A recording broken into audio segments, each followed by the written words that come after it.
Hey everyone, and welcome back to StoryAidHelp. This is Diversity Podcast, episode number 5. Diversity Podcast is presented by StoryAidHelp. Today with us we have someone very special.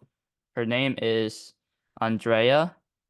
Hi, I'm Dr. Andrea Rustad. Happy to be joining today.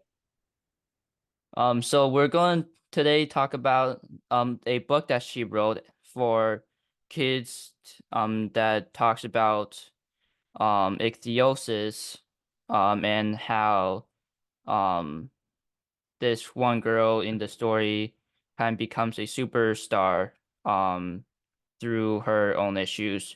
And then we're going to go talk of some stuff about some mental health issues, and kind of how we can be supportive. And then we're going to go into some other stuff. So can we first start talking about the book? So I know this book was published just a little while ago. And Andrea, you kind of worked with one of the better doctors kind of in the world, Dr. Amy Paller. So kind of what made you want to start this book? Yeah, thanks for the great intro, David. So, my name's Dr. Andrea Rustad. I am a resident physician training in dermatology, and I've become really interested in pediatric dermatology, especially ichthyosis. This started when I actually volunteered at a wonderful camp called Camp Discovery, which we'll talk more about later. That was where I first met people with ichthyosis, from campers to other counselors. And that really made me want to get involved in research and advocacy for people with ichthyosis once I started medical school at Northwestern. And that's where I met Dr. Amy Paller, who is one of the world leaders in dermatology, pediatric dermatology, and ichthyosis.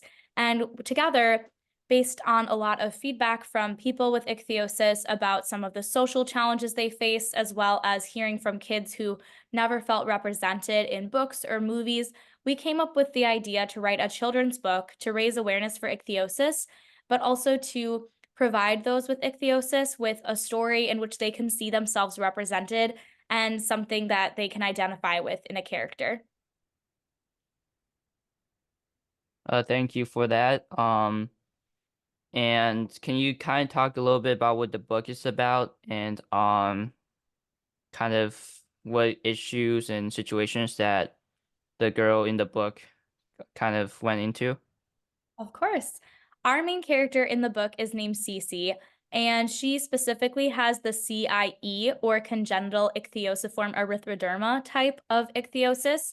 And it follows her on a big day in her life as she's about to perform in her school's talent show.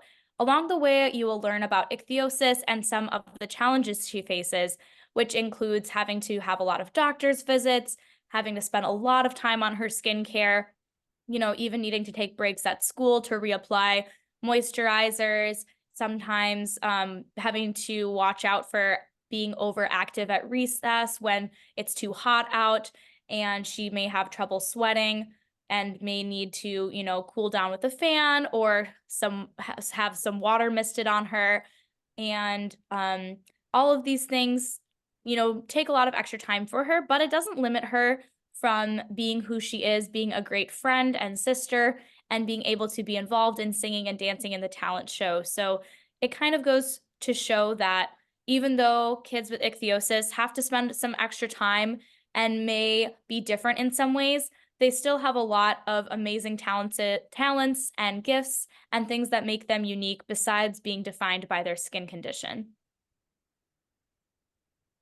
Um, so you guys worked with a big group on this little story, and some of the people that's kind of helped you were a lot of companies who creates products that help dermatology issues. Kind of how did you feel when kind of all you guys came together and created this kind of thing that would later benefit a lot of other people? We were really fortunate to have the support and input of the Foundation for Ichthyosis and Related Skin Types during this project. So They've really generously supported this big project, including getting a lot of members of the first organization to review the drafts of the book and provide input as to how to make this the most representative of the life of someone or their family with ichthyosis, because we really wanted to make sure we authentically represented that. Also, first helped us to collect photos from people around the world with different types of ichthyosis from different ages, different types of ichthyosis, different skin colors, and we were able to put that in the back of the group so that people can see real faces with ichthyosis and others that look like them, which was really fun and exciting. And after we'd done all this work and gotten the book out, it's been wonderful to hear the response. And Beiersdorf, which makes Aquaphor and Eucerin, found out about the book, and they've been incredibly supportive as well, helping to distribute more copies of the book to people in the ichthyosis community and really helping to spread the word about ichthyosis as well as our book. And this is so wonderful because Aquaphor is such a helpful product for people with ichthyosis. And here at Story Help, we encourage spreading word about differences and acceptance and sharing stories like what we like doing here on Story Help. Really, this is really kind of what we want, and you can everyone who's listening can also help with promoting our story and promoting the book by using a discount promo code, which you can use to get a discount on the book, and make sure you share this incredible story with other people, so they can continue the work of spreading our message. And Andrea here is going to tell you the code, and we'll definitely put it in the description, um, and where to get it. So can you kind of talk about the promo code and where you can buy the book from? Yeah, of course. Definitely please consider purchasing the book. The profits of this book do go to the Foundation for Ichthyosis and Related Skin Types, which is an amazing organization that supports people with ichthyosis. You can find the book on mascotbooks.com, which is our publisher, as well as Barnes& and Noble and Amazon. The discount code is SKIN10. This will only work at Mascot Books, just so you know, and it's the same price on all of those different groups as well. So we also have some exciting updates soon, in that we will have some translations in different languages coming out soon. These will only be available as electronic books, given our funding is limited, but if we are able to get more funding in the future, we'd love to eventually make print copies in other translations as well. Thank you so much for talking a little bit about the book. And definitely consider getting the book. It's a great way to support what she does and what First Foundation does. And it's beneficial to everyone. So it's much appreciated. I realized I forgot to say the name of the book. So our book is called Skinvincible, which is encouraging people to show how they can be invincible and have superpowers and not be defined by their skin. And it is available on mascotbooks.com, which is the publisher, as well as Barnes& and Noble and Amazon. And we would love to encourage you to buy the book, tell your friends, family, anyone you know with kids, even without a skin condition, to help us raise money and awareness for the Foundation for Ichthyosis and Related Skin Types. And if you purchase the book through mascotbooks.com, you can use the discount code SKIN10 through March, and that will get you a discount. Thank you. And if you guys do decide to purchase the book and share it, you can send in our social media, send a picture of the book and um, put hashtag Skinvincible, and we'll post anyone who sends us a great picture of the book and themselves. Thank you guys, and let's transition to a little more serious talk about kind of what led into all of this, and that's mental health. While being dealing with physical health, we also have to think about the psychology of what everyone's going through that has, not only skin issues, but, all the other issues. And we kind of want to talk a little bit about, and hear a little bit from Andrea about kind of what she experiences and see how we can help you guys understand a little more about mental health. And one of our bigger topics is bullying. So, starting off with bullying, we want to talk a little bit about, um, s- especially people who look different in social events. How does that impact people?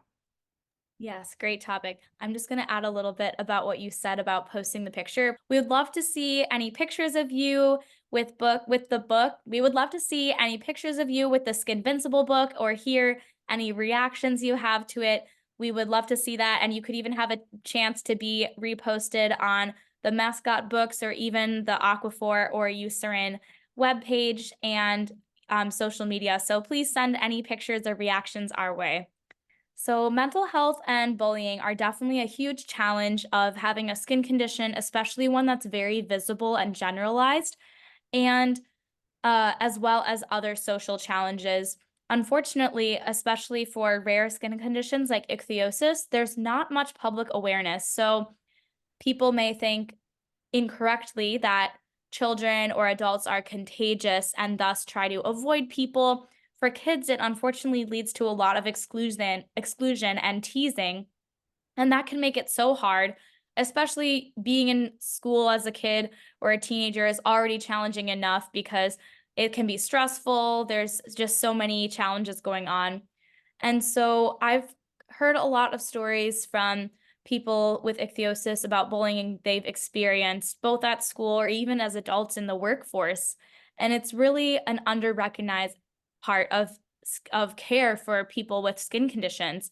I don't have ichthyosis myself, but I do have eczema or atopic dermatitis, so I can identify with a little bit of feeling different because of that and needing to take extra time for skincare, and sometimes that can limit your activities. But I certainly understand that people with much more visible skin conditions, even kids with alopecia or vitiligo, this can really affect you in so many different ways because if you are especially are someone who is more shy, it can be very hard to stand up for yourself against bullying. So, one of the big things that collectively we can do is to raise awareness of these conditions, such as ichthyosis. And the more people know about it, the more they will understand that it's not something contagious. You can be around kids with ichthyosis and just learn to not define someone by their skin and what looks different. And you can learn to kindly and politely ask about it and instead of teasing or making assumptions. And if people don't feel comfortable explaining, because sometimes you might not want to tell someone everything about your medical history, that's okay. And people also need to respect those boundaries as well. Yeah, and a lot of people don't know what ichthyosis is.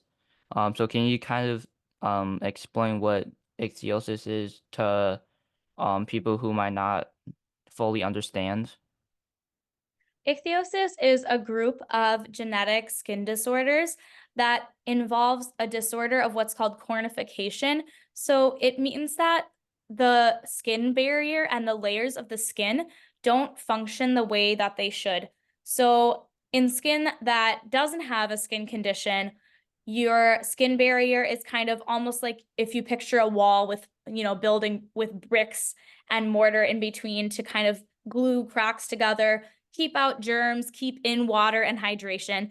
But in ichthyosis, the skin often piles up and grows too fast, and there's not enough of the glue. So it can get really flaky and scaly, but there's a lot of cracks. So germs can get in, you lose a lot of moisture, the skin is really dry, it can crack and be really itchy and painful. And it can be very red, depending on the skin color. It can be very flaky and uncomfortable. And if you can imagine, that can also limit the types of clothes you can wear or the activities that you can do. Because if you have ichthyosis on your feet, for example, it may be very difficult to walk or run or play as kids without ichthyosis can do. Yeah. And there's people who there's people who bully other kids that might have who might look different even if they don't have a skin condition, even if, they look fine but they act a little differently. Um, like there's a lot of people who like stand around and just watch kids get bullied and watch kids get teased, but they don't do anything about it. So how can you be an active standbiter and work to improve people's lives? Like I bet there's little things that you can do that would just make the person stay. And so like can you kind of talk about like what an active standby there looks like and how you can help kids who are being bullied or being picked on Mhm. um by any race or affection. For sure. So, as David mentioned, there's so many reasons that kids can be bullied, and no one ever deserves to be bullied, made fun of, in any way. And often people tend to think about this bullying relationship as just having two people involved, the bully and the victim or the target. But there's often more people involved, and a big part of that is the bystanders, which could be one or maybe a whole group of people that are witnessing this happen. This can even be teachers or adults. Sometimes they don't do anything about it, which is really terrible. But if you are seeing, classmates, kids, or if you are a teacher and you're seeing your students getting bullied, you definitely need to take um, some action there because you can have a really powerful and helpful role. Often, when someone is being bullied, they don't feel that they have enough power to speak up for themselves. They may be afraid. Sometimes it's hard to think of what to say or do, and it can be a really vulnerable situation. So, even something as simple as just stepping in, distracting the bully, kind of showing support for someone who's being targeted, like, hey, come with me, let's go do this activity, shows the bully, like, you know what, I still want to hang out with this person. You don't have that power. We're going to you can remove them from the situation. Or if they're making fun of someone, you can say, oh, actually, I think blah, blah, blah is like really cool.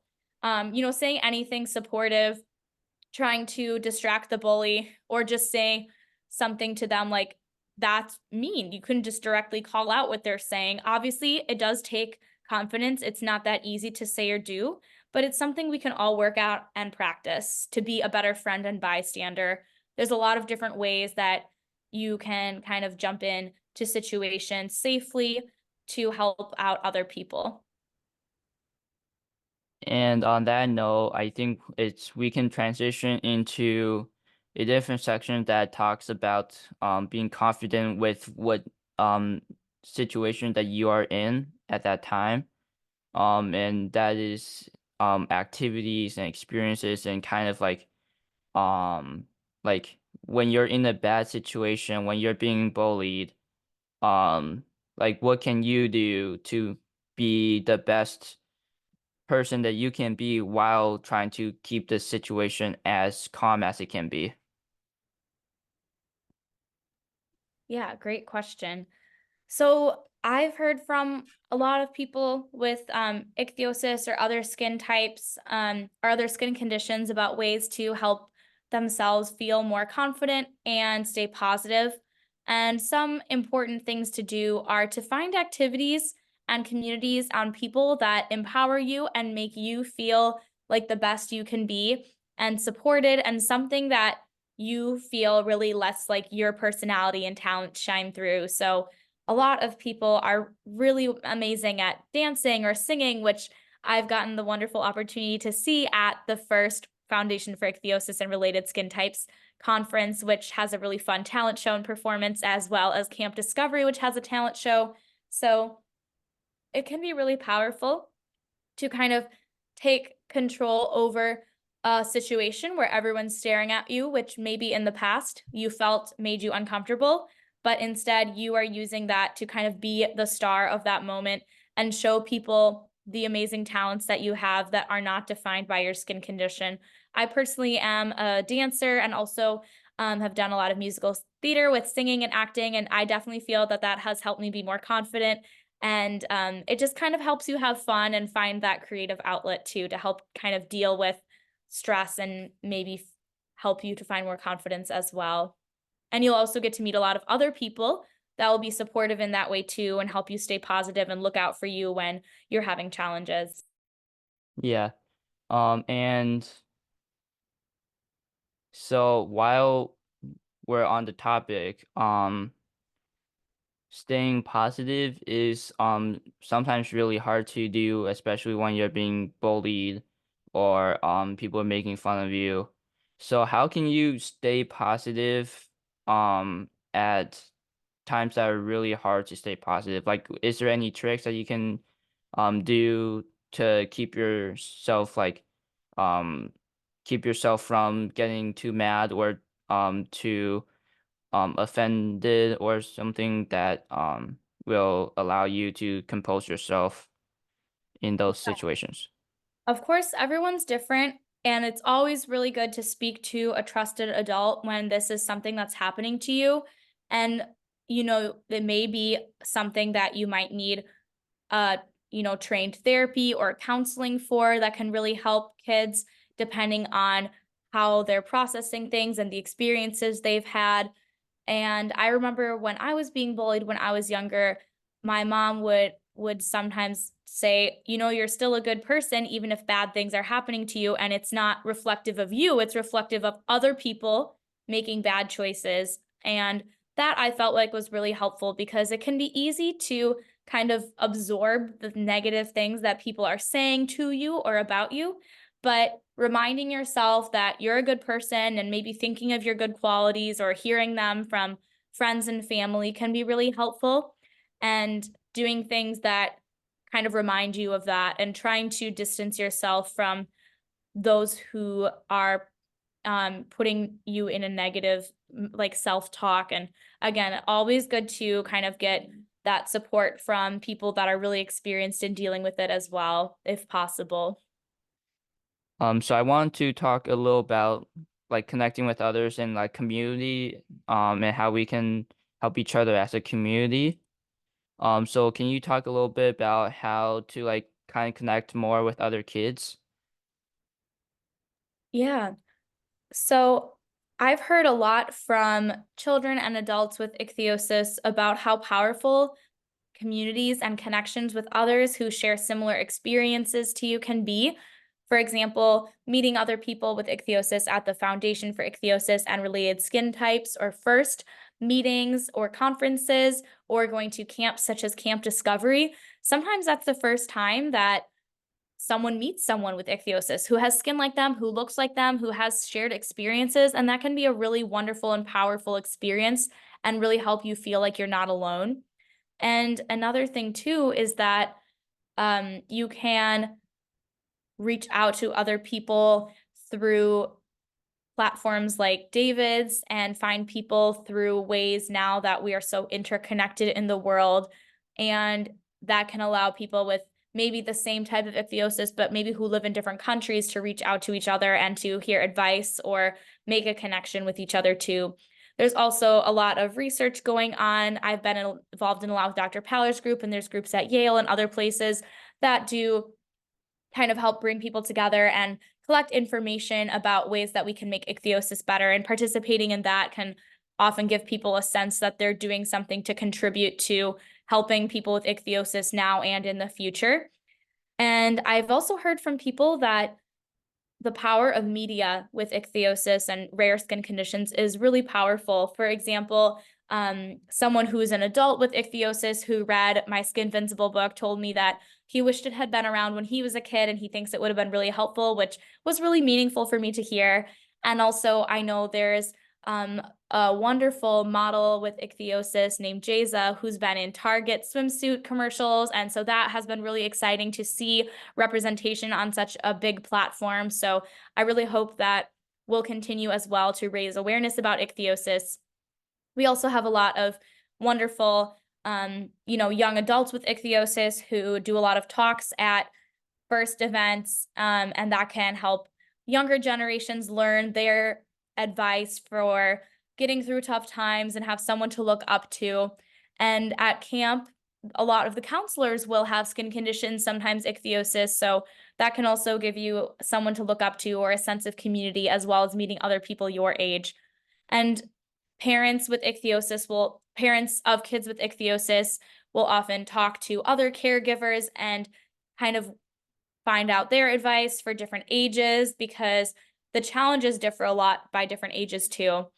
One thing that can be important is learning each person's comfort and ways that they balance confidence and raising awareness with also privacy. Because at the end of the day, it is your medical and personal condition and information and life. So as much as you want to educate others about your skin condition, to teach them that it's not harmful, it's not contagious, it's just part of you but doesn't define you, it can get very exhausting when people are constantly asking questions or giving you odd looks. And so you kind of have to find that balance. Maybe this is something you work on as a family or with any sort of trusted counseling figure, or yourself as well, to find out how much can I balance these two topics. And some days it might be different than others. Some days you might have a lot of energy and motivation and confidence and be really ready and willing to engage in a conversation with someone who's genuinely and kindly curious, versus other days it might just be too much, and that's okay. You don't always have to do that. That's quite a burden. And it's not up to each individual person, but rather everyone as a community, even people without ichthyosis, such as myself, people in dermatology and pediatrics, and involved in research and advocacy, we can all help to spread the word so that the burden is less on each individual person with ichthyosis. Thank you. We're in our last section where I always like to open up a time where um you can kind of ask me questions that you would like to know a little bit more about me, or about why I started Story Help, and kind of like do you have any questions around kind of what I'm doing here? Yeah. Well, I loved hearing from your mom at the ichthyosis picnic through Northwestern that you are working as a soccer referee, which is really amazing. I know that can be really challenging being out in the heat with ichthyosis, and it's also a tough environment too, because a lot of pressure and responsibility is put on you, and you might have to deal with people that maybe aren't happy with your decisions about the game. And so I'm wondering how you got into that, and how, if at all, that has helped you with finding confidence with your ichthyosis. And would also, of course, love to hear more about what motivated you to start Story Aid Help, which I also think is such a wonderful thing that you're doing. Yeah. So the first time I actually really thought about having thoughts about being a soccer referee was at my brother's high school game, at my brother's high school soccer game. And it was like, when I was watching the game, um I usually not that involved too much involved in playing, or like watching my brother play. Um but I usually watched the referees because they always had like a colorful like jersey, and I thought it was really cool to be like an official like that. And I mentioned it to my mom, and I remember when I first started playing soccer, there was like 3 years or 3 seasons, 4 seasons that I was with the same coach. And he was amazing, and he worked for an organization that I wanted to be part of. So I reached out to him, and he gave me all the resources that I needed to get in contact with the right people and start off small, and try to work my way up to being certified. Um so I think definitely soccer refereeing was a big part of my middle school life. I know I would like always ask my parents to go referee like every single weekend, maybe even 3 games sometimes I want to referee. And I think that really helped me on like, at first I was always like really like like my self-esteem wasn't great because of how I was treated before about my skin condition and all these other things. And then I think the soccer refereeing piece really helped me like see that there's people out there who enjoy something so much that they don't even care if someone else is like if someone else looks different, where someone else isn't exactly like them. They like every person that I refereed, every team that I refereed, they all respected me. If I made a bad call, we talk about it, but it's not always judging. And I think that was an environment that I could be in. And we talked about this before about surrounding yourself with people that you know that will be um kind and understanding. And this was one of the environments that I felt really connected with people. So that's kind of what got me into soccer refereeing, and I've loved it. Went into more training, got certified as a higher referee. And I know the nonprofit that I worked for, AYSO, they mentioned how great I was, and I was one of the top rated youth referees out there that they had in their organization. And it brought a lot of relief to me because I know that this is a place I can go if I ever needed to go somewhere to really like express myself. And from there, I kind of went into more other things that um kind of helped me realize that if people really care and are kind, they won't say anything directly to your face that's mean. They'll bring it up, but they will bring it up in a respectful way, and that's what I found out. um and part of that was I let myself vulnerable to those environments that I knew that maybe I would get bullied, maybe I would get a different feeling that I was thinking of. And um, opening up to those environments really helped me. And I started Story Aid Help back in 2022. It was this summer. And I was actually at my grandma's house, and it's like really boring down there because like there's really nothing to do. So I was like on my bed, and I'm just thinking to myself, I want to do something big, right? I have something that is unique that is inside of me, and I want to share it, but I didn't know how to share it. So I went to Instagram, and Instagram back then was like, it was probably the least vulnerable place I could have been in. It was a place where, um, Like I knew almost no one on there. I barely knew anyone from school on there, so I didn't have much worrying about what people thought of me. And so I just went to Instagram, I posted something, and it came back to me, 2, 3 days later. When I saw the post again, there was people who liked it, and it was probably one of the first times I actually had like 5 likes or something. And that's like not that much for most people, but for me it was really special.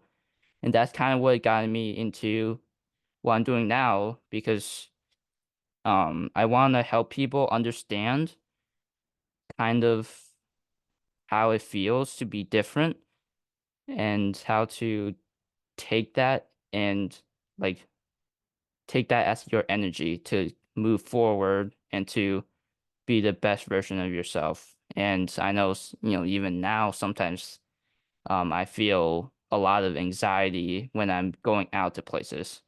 I feel like, I have to like constantly like put cream on my hands because like it just looks really bad, or, something that, on my skin. And now I've really like I still put a lot of cream on my hands because of my insecurities, but like I don't excessively put cream on anymore. Is because when I'm out there, I know people will be respectful, and if they had some type of kindness in them, they wouldn't stress about what I have, right? They would be kind about it. And soccer is kind of where everything started for me. And I'm so grateful that I was the one that founded Story Help and that someone else didn't. And Story Help is so unique. And just like any other nonprofits, it starts off small. We have a small audience right now, and I bet in a few years, maybe even less, it's going to grow a lot bigger. And um, all I can do here is keep posting content, keep posting real things, because is that's what creates our community, and that's what creates the community that we want to create, is by posting real situations and getting inputs about how we can do better and how we can create that environment where everyone can stand each other. That's so great. I love that story so much. And I definitely think that what you've shared about communication with respect and without judgment, like something you found in soccer, is really powerful. And that I love the goals you have for the future. That's amazing. And, even when things are small, the quality can really count sometimes more than quantity. And even reaching one person, teaching one new person about a rare skin condition or another type of difference can really make a difference, and then that person will teach some people, and it all kind of comes together. Yeah, So I think you're doing really amazing things, and I'm excited to be on the podcast and see what comes next, and I hope that yeah. people keep sharing their input and ideas too with you. Yeah, I'm so thankful to have you on here. I know it's been kind of hectic with everything going on recently, but it was great to finally connect back to you, and um thank you so much for being here. Yeah, thank you. Definitely, everyone, please remember to check out the Skinvincible book, as well as the Foundation for Ichthyosis and Related Skin Types, and ways to support people with ichthyosis and other rare skin conditions. Especially this month, actually, February 29th is Rare Disease Day, because this day only comes every 4 years. So it's very rare, just like ichthyosis and other rare diseases. So that would be a great time to think about supporting the ichthyosis community and uplifting the voices of people with rare diseases. Yeah, and I'll make sure to put every social media link down in the description, so you guys can have easy access to the sources. Um, Thank you for being here. It was a pleasure to have you.